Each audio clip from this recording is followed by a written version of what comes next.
eh, implica todo un enfoque o toda una manera de la psicología de entender lo que es el fenómeno psicológico, que en este caso sería la conducta. Desafortunadamente, como pues sabemos los que estamos aquí presentes, nuestra disciplina aún carece de una unificación teórica. Entonces podemos encontrar muchísimas formas de estudiar y de explicar el comportamiento, o sea, por qué la gente hace lo que hace o en general, por qué los organismos hacen lo que hacen. Incluso hay muchas explicaciones que hoy en día son consideradas científicas que pueden ubicarse en distintos tipos de análisis y eso es lo que vamos a ver ahorita con más detenimiento. Por ejemplo, hay explicaciones que se centran en los procesos biológicos, en el sistema nervioso o procesos neurofisiológicos en general. Y pues hay otras explicaciones que se centran en procesos cognitivos, en procesos emocionales, en variables internas y otras intentan ir un poquito más allá, comprendiendo el comportamiento a partir de la interacción entre la persona o el organismo y su entorno. ¿Ok? Y el problema no es que haya tantos o distintos niveles de estudio, sino porque eso es algo que se espera en ciencias complejas como la psicología. Pero el problema es cuando confundimos la descripción de un fenómeno con su explicación. Entonces, vamos a ir viendo distintos tipos de explicaciones que existen cuando nosotros queremos explicar por qué las personas hacen lo que hacen. Y aquí conviene distinguir por lo menos dos grandes tipos de explicaciones. Estas son como las que aparecen con mucha más frecuencia en la psicología. Por un lado están las explicaciones de carácter normativo y por otro lado las explicaciones de carácter nomológico. Vamos a ir viendo cada una de ellas. En las explicaciones normativas, nosotros podemos encontrar explicaciones que interpretan la conducta a partir de normas sociales, de juicios culturales. Nos dan ciertos criterios sobre cómo se tiene que comportar una persona dependiendo de un contexto histórico-cultural. Y dentro de este tipo de explicaciones, también podemos encontrar dos formas que son bastante comunes y que pues nos van a hacer eco de muchas cosas que leemos por ahí. La primera es la normatividad evaluativa, que justamente es donde interpretamos el comportamiento utilizando estas etiquetas valorativas. Y aquí tenemos este ejemplo. No trabaja porque es flojo, pero también podemos encontrar, pues ese niño pega porque es un niño agresivo. Esta persona no tiene relaciones estables porque aún es muy inmadura. En estos casos, lo que hacemos es utilizar categorías descriptivas como flojo, como agresivo, como inmaduro, irresponsable, que lo único que están haciendo es enjuiciar o etiquetar esa conducta. El problema es que estas etiquetas no nos dicen cuáles son esas variables que influyen para que la conducta ocurra. De hecho, muchas de estas explicaciones lo que hacen es incurrir en lo que conocemos como falacia explicativa. Y una falacia explicativa ocurre cuando pues parece que estamos señalando la causa de algo, pero en realidad solamente estamos poniéndole un nombre distinto a ese fenómeno que queremos explicar. Por ejemplo, si nosotros decimos una persona golpea a otros porque es agresiva, pues ¿cómo sabemos que es agresiva? ¿Qué datos tenemos para darnos cuenta de que esa persona es agresiva? Que golpea a otros. Entonces se vuelve algo circular, porque esa etiqueta con la que supuestamente estoy explicando esa conducta, lo único que hace es renombrar esa conducta. Entonces, bueno, también tenemos aquí en este tipo de explicaciones que no van a hacer uso de estas etiquetas evaluativas, pero sí van a intentar hacer comprensible las acciones y se va a apelar a creencias, a deseos o a intenciones. Aquí vamos a llamar a estas explicaciones normativas racionales. Y un ejemplo de estas es el que tenemos aquí. Juan va a la cocina porque desea comer y cree que hay comida en el refrigerador. Aquí nosotros no estamos evaluando como tal la conducta, como buena o mala, patológica o sana, pero sí la estamos interpretando dentro de lo que se conoce como el espacio lógico de las razones. Es decir, tratamos de explicar esa acción mostrando que tiene sentido dadas ciertas creencias o ciertos deseos. Y pues, ¿por qué es problemático esto? Pues porque este tipo de explicación nuevamente no nos ayuda a identificar las variables del ambiente de las que esta conducta en particular podría ser función. Si voy muy rápido, díganme, o si tienen alguna duda, interrúmpanme también. Bueno, pues en contraste con estas explicaciones, también hay unas explicaciones que intentan ubicar el comportamiento en el espacio lógico de las leyes. Y estas son las explicaciones nomológicas. En la psicología contemporánea podemos encontrar principalmente dos de este tipo de explicaciones. Por un lado, las que están basadas en procesos cerebrales y por otro lado, aquellas que apelan más bien a constructos o a variables internas como causas de la conducta. Entonces, desde estas dos perspectivas podríamos escuchar explicaciones del tipo: la ansiedad de Mariana es consecuencia de una hiperactivación amigdalar. O también podemos encontrar explicaciones como: la ansiedad de Mariana la provoca unas altas expectativas. Ok, ahora, ¿qué hace el análisis de la conducta ante este tipo de explicaciones? Pues nos propone un cambio muy importante. Propone que en lugar de buscar la causa del comportamiento en esas etiquetas, en valoraciones normativas o exclusivamente en los procesos internos, en los procesos neurobiológicos, nos propone que vayamos más allá y que analicemos las relaciones funcionales entre las variables del ambiente donde se encuentra inmerso ese organismo que se está comportando y su conducta. ¿Okay?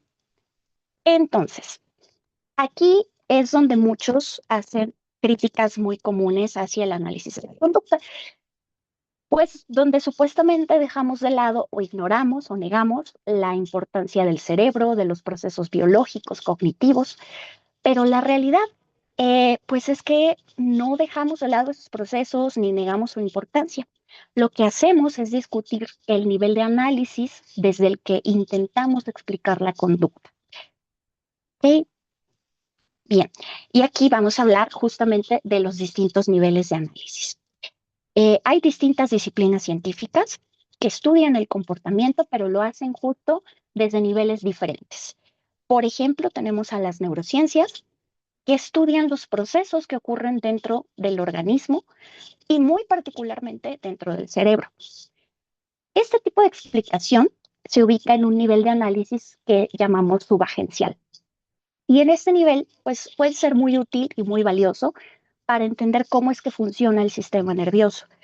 Pero, ¿qué pasa? Que por sí solo no es suficiente para que podamos explicar en su totalidad la conducta. ¿Por qué? Porque la conducta siempre va a ocurrir en la interacción entre un organismo y su entorno. Entonces, pues el análisis de la conducta va a estar situado en otro nivel de análisis que es conocido como nivel agencial.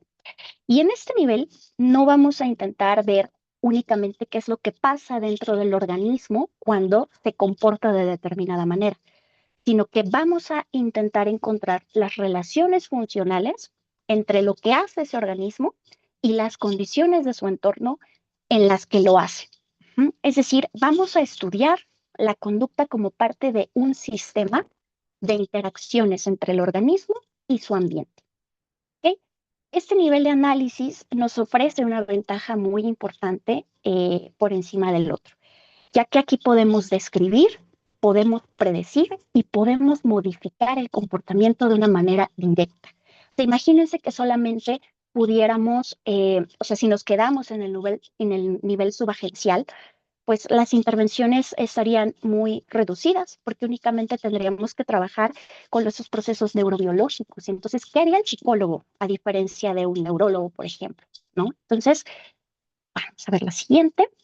Bueno, pues por esto es que el análisis funcional pone el foco en identificar esa relación funcional entre los acontecimientos del ambiente y una conducta particular para poder entender por qué esa conducta ocurre. Aquí es lo que queremos ver, cuál es la relación funcional que mantiene esa conducta.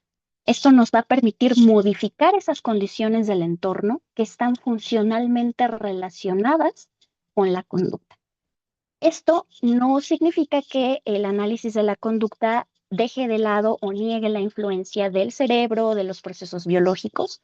Sabemos que el cerebro forma parte del organismo y sabemos que sus estados también pueden influir en la probabilidad de ciertas conductas, pero es que no solamente los estados del cerebro, sino del cuerpo completo, como un organismo entero, como un todo. Eh, pero bueno, para explicar una conducta concreta de un organismo concreto, pues no podemos hacerlo exclusivamente en términos de su actividad cerebral, porque esto no nos va a decir qué condiciones de su entorno están influyendo en que esa conducta pueda ocurrir en un momento determinado. ¿Ok? Vamos a ver un ejemplo para entenderlo mejor. Podríamos, por ejemplo, decir que una persona evita hablar en público porque se activan ciertos circuitos en su cerebro relacionados con el miedo. Y esto pues es cierto, ¿no? Se activan ciertos circuitos cuando sentimos miedo, pero esa activación no va a surgir de la nada. O sea, no se va a activar nada más porque sí. Más bien, esa activación va a ser el resultado de la historia de interacción de esa persona con su entorno. Ujú. A lo largo de esa historia, la persona ha aprendido a responder con miedo ante ciertos estímulos. Es cierto que nosotros nacemos con la capacidad de responder ante ciertos estímulos que son relevantes por su carácter evolutivo, pero a lo largo de nuestra vida, mediante los procesos de aprendizaje, nosotros terminamos respondiendo ante una gran variedad de estímulos. Por ejemplo, cuando los asociamos con eventos aversivos, ¿no? O sea, de un carácter innato. En otras palabras, incluso cuando nosotros podemos observar estos correlatos cerebrales, cuando alguien se comporta de determinada manera, esos correlatos forman parte de un proceso que es mucho más amplio y que incluye esa historia filogenética y ontogenética y las contingencias del entorno. Entonces aquí la pregunta central no únicamente es, bueno, ¿qué estructura o qué estructuras del cerebro se implican cuando una persona siente miedo? Sino el foco es qué experiencias han hecho que para esta persona hablar en público se haya convertido en una situación que le genera miedo. Y todavía mucho más importante revisar qué ocurre después cuando esa persona evita hablar en público. ¿Qué hace que esa evitación se mantenga en el tiempo a pesar de que interfiere con sus actividades o con sus metas? Eso sería como las preguntas que el análisis de la conducta propone, que responderlas suponen ahora sí una verdadera explicación y además la verdadera oportunidad de intervenir sobre ese comportamiento.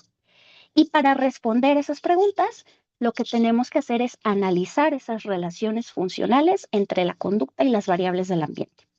Y pues justamente eso es lo que intentamos hacer cuando hacemos un análisis funcional de la conducta. Identificar qué condiciones anteceden a la conducta, qué consecuencias la mantienen y cómo es que esas relaciones se han ido estableciendo a lo largo de la historia de aprendizaje de la persona. Entonces, en este ejemplo de evitar hablar en público, tenemos toda una historia de aprendizaje donde se ha condicionado la situación de hablar en público, lo que implica hablar en público, con experiencias que, que las asociamos y entonces respondemos con miedo. Y entonces, al estar en esas situaciones, empezamos a evitarlas. ¿Por qué? Porque nos damos cuenta que si evitamos hablar en público, disminuye ese miedo. Ya no enfrento esa situación que me genera miedo. Entonces, vuelvo a evitar y vuelvo a evitar y vuelvo a evitar. Pero ahí está en la historia de aprendizaje el por qué se da esta activación cerebral. Y vamos a ver un poquito con más claridad si analizamos un caso clínico en particular desde esta perspectiva. Bueno, antes quisiera saber si hay alguna duda. Yo ahorita, si comparto pantalla, no puedo. A ver, voy a hacer un cambio aquí porque no puedo verlos. Ya está. Ok. Eh, no sé si hay alguna duda antes de que vayamos con el ejemplo o algún comentario. Voy muy rápido.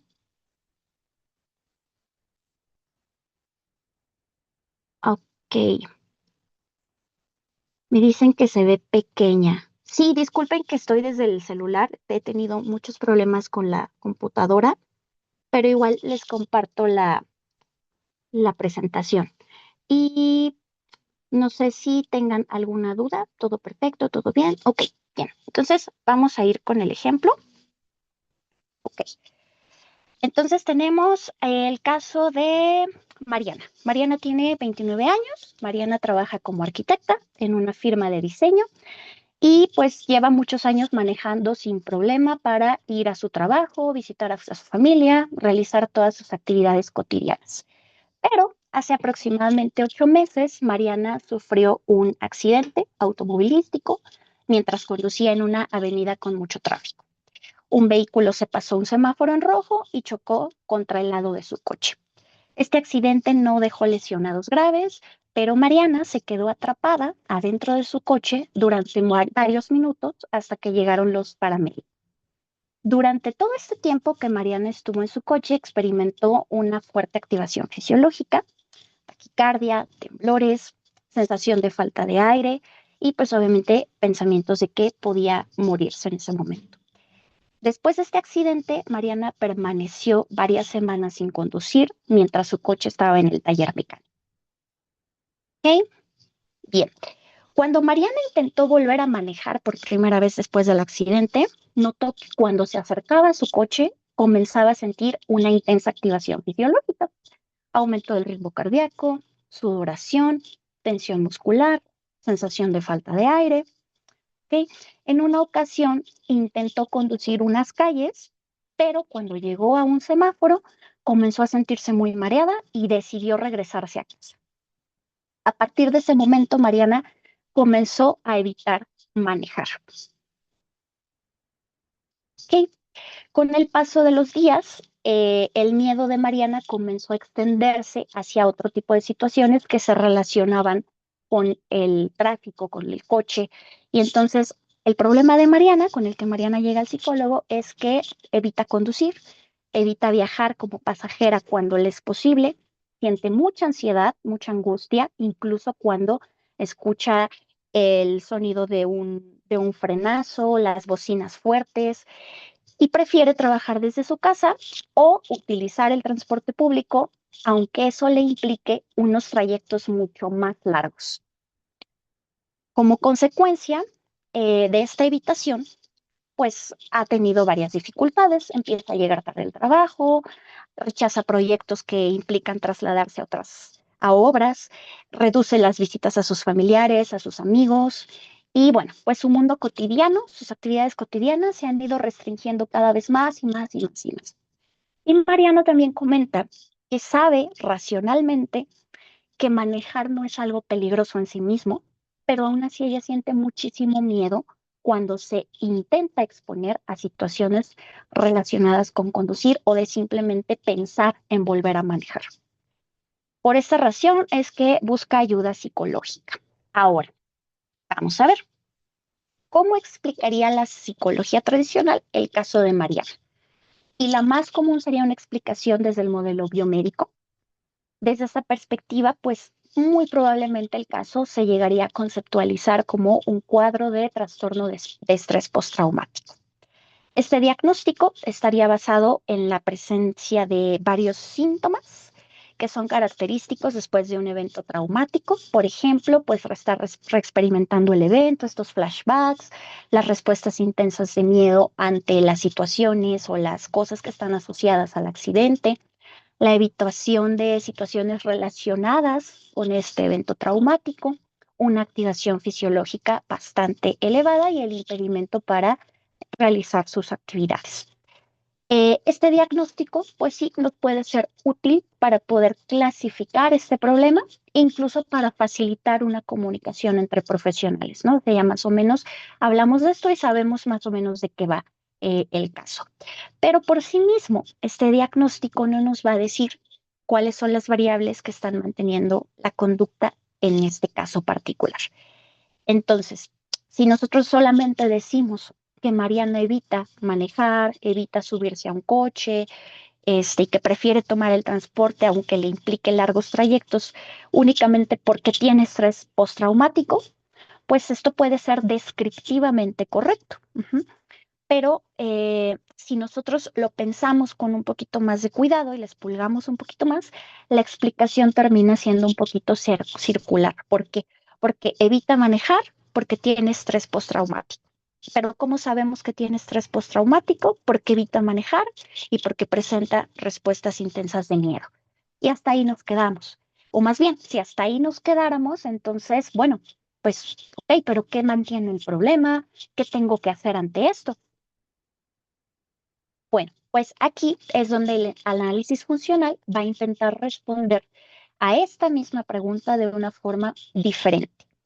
No vamos a buscar qué etiqueta diagnóstica describe el problema, sino de qué variables es función esta conducta en este caso particular.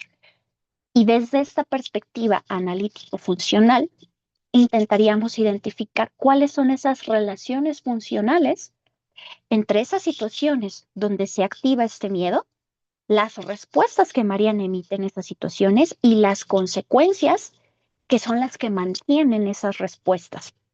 Entonces, aquí tenemos, por ejemplo, primero, cómo se condicionó este miedo a los coches y a todos los estímulos asociados al accidente, como conducir un automóvil o subirse a un automóvil, los sonidos, ¿no? que están implicados del claxon, de los frenos, las intersecciones, los semáforos. Entonces tenemos un estímulo incondicionado, es decir, un estímulo que de forma innata nos va a generar una respuesta determinada. ¿Mm? Y en este caso el estímulo incondicionado es el accidente mismo. ¿Por qué? Porque si yo tengo una situación donde mi vida está en peligro, no necesito que nadie me enseñe a sentir miedo. O sea, evolutivamente esto se ha dado así porque ha permitido a la especie sobrevivir. ¿Sí? Entonces, el accidente mismo es el estímulo incondicionado, la respuesta incondicionada, que ahí, por cierto, estoy viendo que me, me, me faltó era RI, no EI, es la respuesta de miedo. Es una respuesta innata, una respuesta que yo no aprendo, ya está en mi repertorio al nacer. Y este accidente se empareja con los estímulos asociados, el coche, el sonido de las llantas al frenar, si alguien tocó el claxon.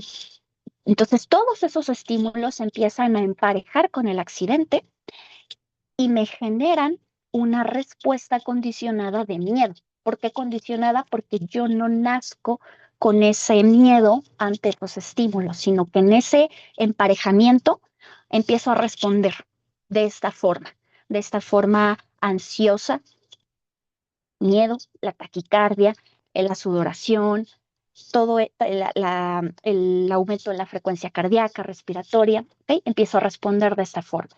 Y entonces, estos estímulos a la vez se vuelven los estímulos que discriminan, es decir, que me señalan que si yo evito esa situación, van a ocurrir según qué cosas, que en este caso va a ser la disminución del miedo. O sea, yo me siento activada fisiológicamente ante estos estímulos que por mi historia de aprendizaje elicitan esta respuesta de miedo. Y entonces si yo me retiro, si yo digo, ¿sabes qué? No, me regreso a la casa, que es lo que empieza a hacer Mariana, dejo de manejar, pues esta activación fisiológica se reduce y la elimino, ya no lidio con ella. Entonces, aquí ocurre un proceso que se llama reforzamiento negativo, que es justamente cuando yo a través de una conducta de evitación o escape, lo que hago es eliminar determinada estimulación que me resulta aversiva. Entonces, se refuerza que yo evite y evite y evite cuando esté ante este tipo de situaciones. Entonces, aquí ya tenemos ahora sí muy claro cuáles son esas variables del ambiente que mantienen la conducta de evitación. ¿Y cómo es que yo tengo que intervenir con esto? Y sí, obviamente en todo esto, pues está implicado que sí, en el cerebro se van a activar ciertos circuitos, que el corazón se acelera, pero yo como psicólogo no voy a intervenir con eso. Yo voy a intervenir con justamente esta parte de la evitación, la asociación que se hizo entre el EC y el EI. Entonces, con eso sí puedo intervenir, con las variables del ambiente. Y aquí hay algo clave. Cuando Mariana evita conducir, pues esta ansiedad disminuye. Entonces, yo ya sé que esta reducción inmediata en el corto plazo va a funcionar como ese procedimiento de reforzamiento negativo. Y esto va a ser más probable que la evitación vuelva a ocurrir. Entonces, yo ya sé que lo que tengo que hacer es exponer a Mariana, hacer que deje de evitar, que se deje de repetir esta conducta, porque yo ya sé que el problema en sí no es la experiencia traumática como tal, sino todo este patrón de evitación que se va fortaleciendo con el tiempo porque justamente reduce ese malestar a corto plazo. Pero pues aquí lo paradójico es que a largo plazo mantiene el problema. Entonces, la intervención se enfocaría en modificar esas contingencias que están manteniendo este patrón de evitación. Exposición gradual, el aprendizaje de nuevas relaciones entre el estímulo y la respuesta y pues obviamente el debilitamiento de la evitación como tal. Entonces aquí ya estoy hablando de una intervención en la que el psicólogo sí puede actuar, no necesita estar manipulando cuestiones neurofisiológicas porque eso ya no sería chamba del psicólogo. Si hubiera un problema, por ejemplo, de salud que está interfiriendo en el estado de ánimo de la persona y esto la lleva a dejar, bueno, ahí ya el problema sería médico, entonces ya le toca al médico. Por eso es importante saber ubicar estos niveles de análisis que hablábamos al principio, porque pues si yo estoy en un nivel, yo me tengo que enfocar en lo que puedo hacer desde ese nivel. Si yo estoy en otro nivel, entonces ahí sí puedo intervenir con lo que ese nivel de análisis me permite, pero no puedo estar como pretendiendo explicar a partir de un nivel y querer intervenir a partir de otro nivel. Entonces tendría que pasarme a una explicación agencial, en este caso, que me permite tomar en cuenta todas esas variables, las biológicas, pero también las del entorno, lo que está manteniendo la conducta más allá de qué pasa o qué se activa en el cerebro o estos correlatos biológicos. Y pues bueno, aquí me voy a detener tantito para ver si hay alguna duda, si está quedando claro. Eh, ok. Ok, bueno, en el chat no hay ningún comentario, pero quisiera saber si alguien tiene alguna duda o si todo va quedando claro Ahí o si William está necesitan que levantando la regrese. mano y también José Juan. A ver, primero William que diga su pregunta por el micrófono, por favor. Buenas noches, ¿sí se me escucha bien?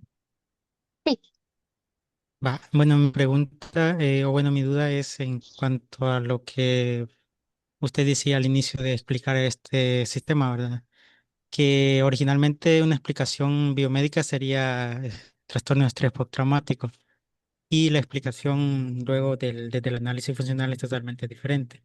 Entonces, mi duda es, al momento de elaborar el reporte, digamos, que queda, ¿no? en clínica y eso. Este, ¿Cómo se describe el caso? ¿Se usa la etiqueta del biomédico o sea, se pone en el reporte toda esta explicación que ha brindado usted del análisis funcional? ya. Ojo, fíjate, aquí tiene que ver mucho en dónde ejerzas práctica clínica versus práctica privada. Digo práctica pública, o sea, en el sector público o la práctica privada. ¿Por qué? Porque obviamente en el sector público, eh, sí o sí, se va a tener que hacer uso de las etiquetas diagnósticas. O sea, es importante que lo conozcamos. Aquí el tema no es etiquetas diagnósticas sí o no. El punto es que nosotros podamos ir más allá. Independientemente de que usemos o no la etiqueta, para fines, por ejemplo, de que la persona acceda a un servicio determinado, en el caso de que esto sea necesario. O sea, si me piden que yo ponga, tiene trastorno de estrés postraumático y entonces necesita ser derivado a la unidad, o sea, lo pongo. O sea, si eso le va a permitir el acceso al servicio como tal, no a la persona. Pero el punto es que yo al intervenir tenga claro que no me puedo quedar en ese nivel, porque es un nivel que se queda corto para que yo pueda intervenir realmente con la problemática. Entonces, puedo hacer uso de la etiqueta, digamos, para fines administrativos, para fines, pues sí, meramente burocráticos, por así decirlo. Pero yo en mi intervención e incluso con la persona, si puedo no mencionar nada de etiquetas o trastornos, o incluso si la persona me pregunta, ok, sí puedo darlo, pero que las personas sepan que eso no explica el por qué le pasa lo que le pasa. O sea, que es solamente justo. Esta etiqueta está describiendo una serie de comportamientos o de cosas que tú haces o que te pasan o que piensas o que sientes, pero la explicación no es el diagnóstico, no es que tú tengas el trastorno de, sino toda esta relación, toda esta relación funcional entre lo que haces y lo que pasa después de que tú te comportas. O sea, te has dado cuenta que cada vez que evitas se reduce esta ansiedad y por eso se mantiene este ciclo. Entonces, si nosotros cambiamos esa relación entre ese estímulo condicionado, o sea, presentamos el estímulo condicionado sin el estímulo incondicionado, sí vas a atravesar la curva de la ansiedad, se va a reducir, pero vas a aprender nuevamente que esa situación es segura. Aunque tú lo sepas racionalmente, como en el caso de Mariana, si tú no te expones, si no le enseñas a tu organismo a aprender que esa situación es nuevamente segura, que no pasa nada, pues vas a seguir evitando, aunque racionalmente sepas que pues no tiene sentido.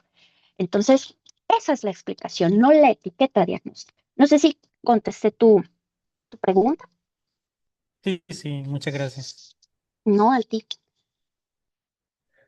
Ok, muchas gracias. Ahora tenemos a José Juan que también quiere hacer una pregunta. ¿Puedes prender tu micrófono? Sí, ya lo aprendí.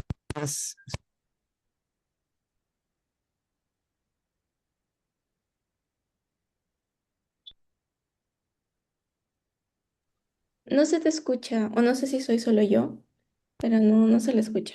¿No se me escuchó? Bueno, bueno, bueno, ¿no se me escucha? Ya. Ahora sí, ahora sí.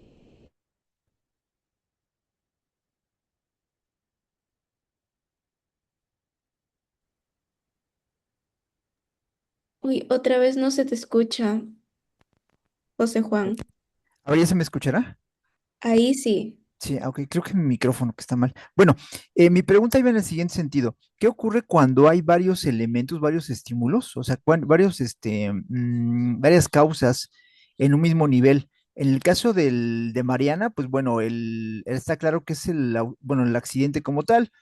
Pero, ¿qué ocurre cuando en una sesión clínica de pronto hay una situación que puede tener diferentes niveles? Puede ser una cuestión con la familia, puede ser una cuestión con la pareja, puede ser una cuestión incluso de un evento traumático y conducta. Entonces, ahí se describiría cada una de ellas o se relacionarían todas en un mismo esquema, en un mismo diagrama.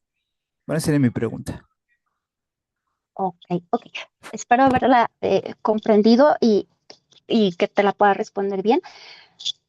Entiendo que te refieres como a cuando, bueno, que aquí hay como un caso muy concreto, ¿no? El accidente, pero que a veces hay conductas en donde pues se dan en diferentes contextos, en diferentes situaciones, o es más de una conducta la que estamos analizando, ¿no? Entonces, en ese sentido, ya cuando profundizamos como tal en el estudio desde esta perspectiva analítico-funcional, sí podemos entender que puede haber distintos estímulos, o sea, un control estimular, un conjunto estimular, donde distintas situaciones van a discriminar de la misma conducta.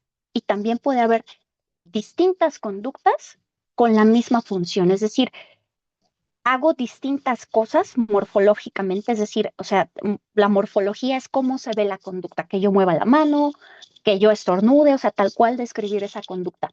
Y la función es justamente esa consecuencia que mantiene la conducta. Entonces, por poner un ejemplo así como con el que queda un poquito más claro, yo puedo saludar levantando la mano y haciéndole así. Yo puedo saludar con un gesto, ¿no? Puedo saludar escribiendo hola. O sea, hay muchas morfologías cuya consecuencia en el ambiente es la misma, ¿no? Entonces, justo conviene ahora sí profundizar en entender toda esta parte de las clases de respuesta, las clases de estímulo, donde, ok, un contexto a lo mejor me señala que si yo me comporto de cierta manera, va a haber tal consecuencia. Y luego va a haber otro contexto muy distinto, donde si yo me comporto de la misma manera, la consecuencia va a ser todo lo contrario. Entonces yo aprendo a discriminar en qué contexto sí, en qué contexto no. Entonces aquí mencionabas familia, pareja. Bueno, cuando la misma conducta se da, por ejemplo, con mi familia, con la pareja, y es la misma conducta problema, pues sí conviene revisar, ¿no? Justamente si sí están relacionadas. Porque algo que ocurre cuando nosotros hacemos análisis funcional es que lo primero es hacer un análisis descriptivo. Es decir, esta es la conducta, qué pasa antes y qué pasa después. Pero después yo tengo que pasar a filtrar mi análisis descriptivo ya en un análisis funcional, es decir, a través de la observación, el ir estableciendo realmente qué de todo esto que yo identifique qué pasa antes y qué pasa después, qué de todo eso realmente está relacionado con la conducta, porque pueden pasar muchas cosas. A lo mejor pasó la mosca, tocaron el timbre, pero ¿qué realmente está en esta relación funcional? Es decir, que si yo manipulo una variable, la otra cambia. Y si manipulo la otra variable, la otra cambia, o sea, la inversa. Entonces, relación funcional es justo cuando yo ya puedo comprobar, por así decirlo, o establecer que aquí hay una relación de dependencia entre estas variables, la conducta, sus antecedentes y sus consecuencias. Entonces, cuando yo ya hice varias observaciones, por eso aquí pedimos pues autorregistros y podemos ir como tal, por ejemplo, a las escuelas, en el caso de con los niños, vamos, registramos, cuándo ocurre la conducta, qué pasó antes, qué pasó después, porque solo así podemos establecer, bueno, en el caso de la clínica nos quedamos como con la hipótesis, porque no es un contexto controlado como el laboratorio. Entonces trabajamos con hipótesis funcionales que vamos poniendo a prueba constantemente. Por ejemplo, si yo determino que la conducta de golpearse en la cabeza de una chiquita con discapacidad en su salón de clases está relacionada funcionalmente con que la maestra, cada que la chiquita se golpea la cabeza, deja de hacer lo que está haciendo, va y la consuela, la papacha, le dice que todo va a estar bien, etcétera. Si yo pongo como hipótesis que esa es la variable que mantiene esa conducta, yo lo pongo a prueba. Si manipulo esa variable, la conducta tiene que modificarse. Si yo cambio esa variable y la conducta no se modifica, entonces a lo mejor mi hipótesis está mal y entonces tengo que volver a observar, registrar y volver a hacer otra hipótesis que me permita trabajar con esas variables del ambiente. Fui clara, no sé si o te revolví más. No, no, sí, sí, sí, sí está claro. A veces quizá, no sé si me escuché, lo difícil podría ser en un momento dado, como se dice, si pasa la mosca, si eso que uno, bueno, pues X, ¿no? Que pase la mosca no pasa nada, pero qué tal si eso sí efectivamente está afectando, ¿no? O sea, sí está generando, es un estímulo que está afectando y cambia la conducta, ¿no? Tiene algo funcional ahí, ¿no? Entonces, identificar, ¿no? Identificar cada una de estas variables, vamos a decir, o estos estímulos y saber, ¿no? Que cuál es, o cuál es la más fuerte, o si el conjunto realmente hay que cambiar todo, supongo, ¿no? Claro, sí, justo aquí pues tiene una importancia muy grande la observación y obviamente también pues aquí ya entran muchas cuestiones en juego, ¿no? Porque a veces tenemos un tiempo más limitado para evaluar. Hay contextos donde es un privilegio y nos podemos permitir las 4 sesiones de evaluación que a veces pues son como de manera más estricta lo que deberíamos hacer, pero hay casos donde tenemos que actuar rápido, ¿no? Hay conductas también que ponen en peligro la vida. Entonces, también es ir obviamente agarrando el criterio según la intensidad de la conducta, la gravedad, ¿no? O sea, son muchas cosas, pero el sí poder por lo menos tener un periodo de observación donde yo pueda decir, mira, yo creo que va por ahí y ponerlo a prueba, porque si yo modifico esa variable y la conducta cambia, entonces mi hipótesis estaba correcta, entonces tengo que seguir por esa línea. De hecho, cuando hacemos una buena hipótesis de mantenimiento, la hipótesis de mantenimiento ya nos da como la clave de qué tenemos que hacer en la intervención, porque justamente, ¿no? Como en el caso de la maestra, si la variable que mantiene la conducta de golpearse es la atención de la maestra, pues vamos a modificar esa atención, ese contexto dónde está ocurriendo esa conducta y también vamos a fijarnos en los antecedentes, ¿no? O sea, ¿qué pasaba antes? A lo mejor la chiquita estaba privada de atención, entonces vamos a hacer que tenga una atención en un programa de reforzamiento no contingente. Entonces ya empezamos a tener claridad, pero con esa hipótesis. O sea, el primer paso es una buena evaluación funcional.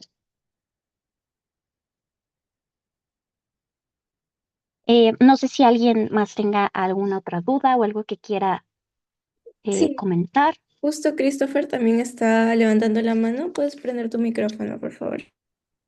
Hola, buenas noches. ¿Me escuchan?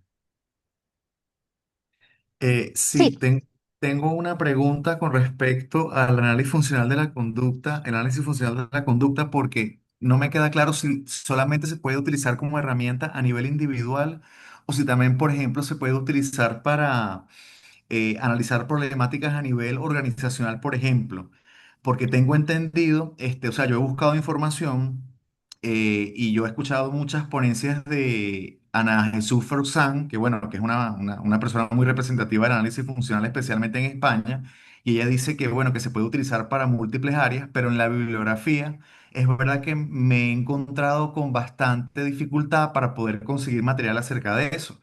Entonces, bueno, me gustaría preguntar un poco acerca de eso, a ver si me podrías orientar, por favor. ya, mira. Gracias. Estrictamente hablando, el análisis funcional o el análisis de la conducta propone que debe ser algo individual, o sea, de lo micro a lo macro. Es decir, intervenimos con la conducta de una sola persona, pero eso no quiere decir que no podamos también intervenir después ya en la parte macro, ¿no? Porque al final son interacciones. Entonces, cuando yo entiendo que con mi conducta puedo, o sea, altero o modifico mi entorno, pues claro que esto en un contexto laboral me puede ayudar a, pero voy de lo individual a, a, a, a ya la interacción con más personas, porque entonces si yo analizo y entiendo cuál es mi papel en esa interacción, o sea, qué es lo que yo hago que genera, por ejemplo, cierto ambiente laboral y lo modifico, voy a generar un ambiente en ese entorno. Entonces va de lo individual o de lo micro a lo macro. Ahora, es cierto que ya, bueno, otra cosa es la modificación de conductas, por ejemplo, y entonces podemos pensar en a lo mejor ya cuestiones donde a los grupos, a más de una persona, le puedo enseñar justamente cómo tu propia conducta puede generar ciertos efectos según qué metas en el contexto donde están. O sea, que la gente tenga estas herramientas y la capacidad de explicar funcionalmente su conducta, también les da esta pauta de, ah, bueno, entonces, ¿yo qué puedo hacer aquí para modificar esto? ¿Tengo cierto control o no tengo cierto control? O mejor cambio de contexto, o sea, ¿cuál es mi papel aquí? ¿Qué papel juego? Y cómo modificando lo que yo hago puedo modificar ese contexto. Pero siempre es como de lo individual a allá pues esa interacción con otras personas. No sé si con esto también fui clara, Sí, vale, muchas gracias, muy amable. ¿no? De que Listo, ¿alguien más tiene alguna duda, consulta? Lo puede poner por el chat o si no, levantar la manito también.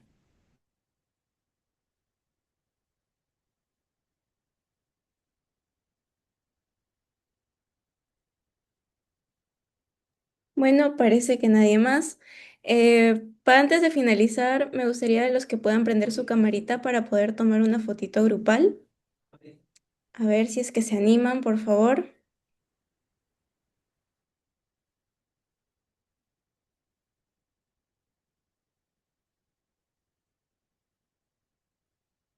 Listo, muchas gracias, Abigail. ¿Alguien más desea prender su camarita? Si no, ya para ir tomando la foto. Pueden reaccionar también para que se pueda ver su participación.